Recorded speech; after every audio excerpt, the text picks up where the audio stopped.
Hi guys, the स्टडीविल channel पे आपका स्वागत है। आज जो हम चैप्टर को कवर करने वाले हैं वो इंग्लिश बीआई बुक का चैप्टर 1 है, द फन दे हैड, जिनके ऑथर का नाम आइजैक एसिमोव है। तो करते हैं चैप्टर को स्टार्ट बिना किसी टाइम वेस्ट के।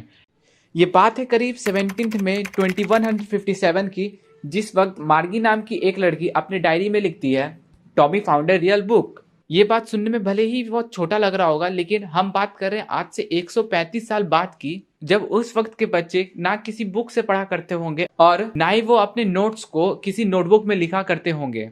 और यहाँ तक कि उनको जो पढ़ाने वाला टीचर होगा वो भी एक मैकेनिकल या फिर एक रोबोटिक टीचर होगा, और जो उनका क्लासरूम होगा वो तो वर्चुअल होगा ही, लेकिन उस वक्त के बच्चे जरूर अपने कंप्यूटर से पढ़ा करते होंगे, और उसी के साथ जो उनका नोट्स या फिर उनका जो बुक होगा वो भी उन्हीं के कंप्यूटर में ई टेक्स्ट फॉर्मेट में रहता होगा। और इस स्टोरी में जो टॉमी है वो एक 13 साल का लड़का है, वेयर एज बात किया जाए मार्गी का तो वो 11 साल की लड़की है, जो कि दोनों ही एक बहुत अच्छे फ्रेंड है, जो कि आपस में अपनी सारी बातों को शेयर करते हैं। तो अब बढ़ते हैं हम अपने स्टोरी के ऊपर। तो फिर जैसा कि हम जानते हैं, टॉमी जो है एक रियल बुक फाउंड किया था, तो फिर वो जाके मार्गी को दिखाता है। तो फिर मार्गी उस रियल बुक को देख के बोलती है कि मेरे दादाजी ने एक बार कहा था कि जब वो छोटे बच्चे थे, यानी कि जब वो पढ़ा करते थे, तो सारे के सारे स्टोरीज को पेपर में प्रिंट किया जाता था और सबको उसी से पढ़ा करते थे। तो फिर जैसे कि हम जानते हैं, टॉमी और मार्गी ने फर्स्ट टाइम एक रियल बुक को देखा था, तो वो उसको बड़े ही ध्यान से देखते हैं और पेज को इधर उधर पलटते हैं, जो कि उस वक्त तक येलोइश टाइप में हो चुका था, और उसके जो भी पेज थे वो भी बहुत ज्यादा मुड़े हुए थे। जब वो उस बुक को पढ़ना स्टार्ट करते हैं तो फिर वो उन्हें बहुत ही फनी लगता है, क्योंकि उसमें जो भी कुछ वर्ड और लेटर लिखा हुआ था वो सब का सब स्टिल था, यानी कि रुका हुआ था, जबकि जो उनका कंप्यूटर स्क्रीन था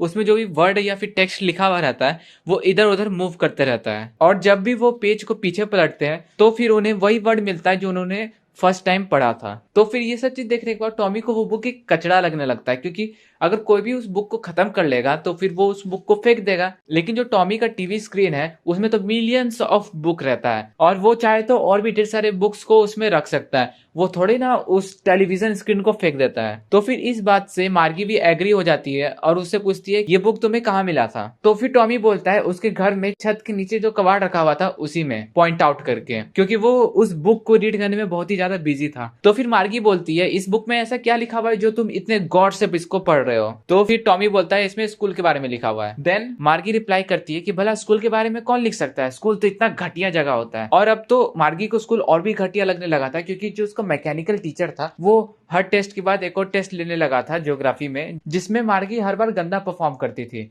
जिसकी वजह से मार्गी को अब पढ़ने में मन भी नहीं लगने लगा था। जब मार्गी की माँ ने देखा कि मार्गी जो है बहुत लंबे समय से बेकार परफॉर्म कर रही है, तो फिर वो भी परेशान हो जाती है और काउंटी इंस्पेक्टर को बुला लेती है। लेकिन यहाँ पर काउंटी इंस्पेक्टर एक ऐसा आदमी है जो कि मैकेनिकल टीचर को ठीक करता है, क्योंकि उसकी माँ को लग रहा था कि उसका जो मैकेनिकल टीचर है वो खराब हो चुका है। और जो हमारा काउंटी इंस्पेक्टर है वो कुछ छोटा सा मोटा सा लाल चेहरा वाला आदमी है, जिसके हाथ में एक टूल बॉक्स रहता है जिसके अंदर ढेर सारे टूल्स और वायर रखे रहते हैं, जिससे वो मैकेनिकल टीचर को ठीक करता है। अब जैसे काउंटी इंस्पेक्टर आता है वो मार्गी को देख के हंसता है और उसको एक एप्पल देता है खाने के लिए, और जो उसका मैकेनिकल टीचर रहता है वो उसको साथ में लेके चल जाता है। अब मार्गी होप करती है कि वो वापस कभी ना आए और जो उसका मैकेनिकल टीचर है वो उस काउंटी इंस्पेक्टर से बने ही ना। लेकिन जैसे ही कुछ घंटे गुजर जाते हैं तो वो बड़ा सा सड़ा हुआ काला स्क्रीन वापस आ जाता है, जिसमें सारे के सारे क्वेश्चंस और जितने भी लेसन्स थे उस स्क्रीन पर दिखने लगा था।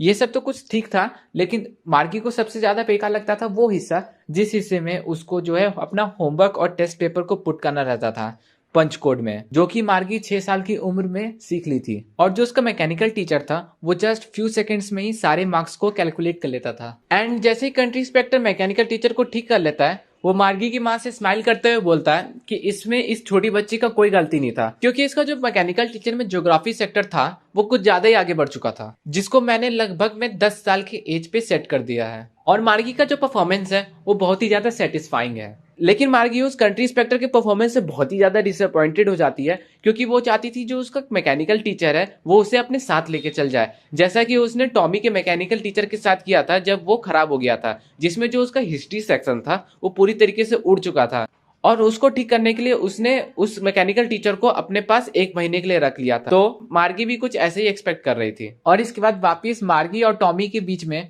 उस बुक से रिलेटेड कन्वर्सेशन स्टार्ट हो जाता है, जिसमें मार्गी बोलती है कि स्कूल में ऐसा है ही क्या जो उसको बुक में लिखा जा सके। तो फिर टॉमी बोलता है, अरे यार ये हमारे तरीके का स्कूल नहीं है, ये आज से 100 साल पुराने स्कूलों के बारे में लिखा हुआ है। समझ रहे हो, 100 साल यानी कि 1 सेंचुरी पुराने स्कूल के बारे में। तो फिर मार्गी बोलती है, ठीक है आगे पढ़ो बुक में क्या लिखा हुआ है। लेकिन उस स्कूल में पढ़ाता तो टीचर ही होगा ना। तो फिर टॉमी बोलता है, हाँ उन्हें पढ़ाता तो टीचर ही था, लेकिन वो हमारे टीचर जैसे नहीं थे। उस वक्त के टीचर इंसान हुआ करते थे।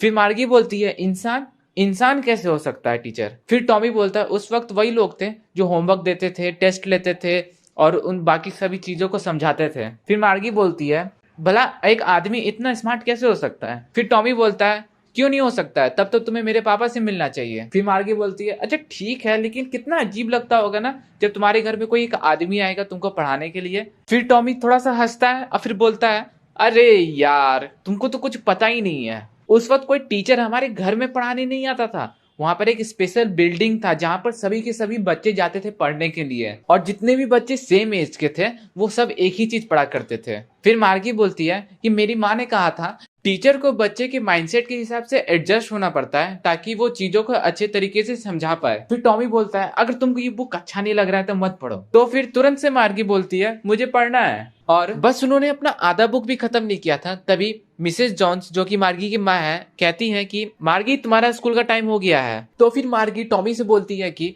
इस बुक को हम अपने स्कूल खत्म होने के बाद पढ़ सकते हैं।